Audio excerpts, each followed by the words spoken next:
School uniforms are designed to promote a sense of pride and belonging, but a growing number of families are now struggling to afford them. There are families experiencing homelessness, living in caravans.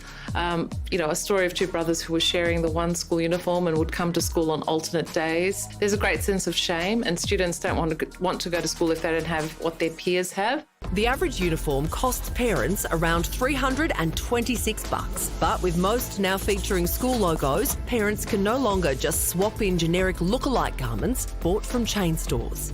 State Schools Relief helps families with educational costs. It's recorded a 7% increase in demand for help, with middle-class families reaching out for the first time. We've had two of our biggest months on record, over 12,000 applications a month, and we don't see this slowing down anytime soon. Meantime, the Smith Family's survey of 2,000 families revealed a staggering 9 out of 10 Aussie parents were stressed about affording their child's schooling needs.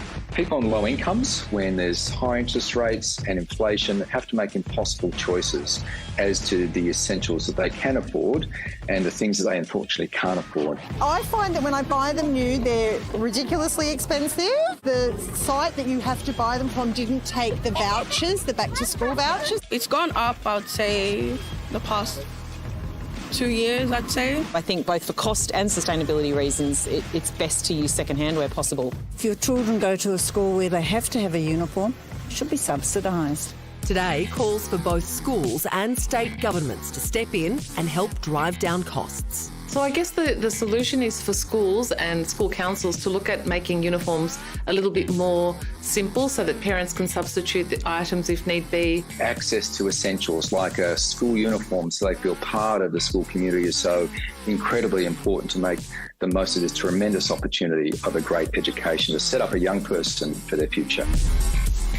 It's interesting, right? Because the idea of a uniform is that it's meant to equalise. Yes. Right? Bring everyone kind of into the school gate with the same thing. And the argument was that if you don't have the uniform and kids can wear whatever they like, those kids from better off families are going to go with the, more expensive runners or gear that makes them stand out. And the other kids shouldn't be in this situation now. No, well, the problem is that, the blazers and ties are now part of the school uniform. I remember at school, our debating team would have to borrow blazers from the library. There were 6 blazers for competition time. Wow. No. And now it's kind of mostly expected, but second-hand is the way to go. Of course. That's what I dress my kids in. Hand-me-downs. You just find someone who's in the year above, you get not only their uniform, you get their homework, the answers for their tests. Oh. Bang, you skate through school. But we can all thank God that we didn't have to debate Sarah. Oh, absolutely. No, if you'd like to pitch in to help a student in need, head to the State Schools Relief website. Details are below, or you can head to our website.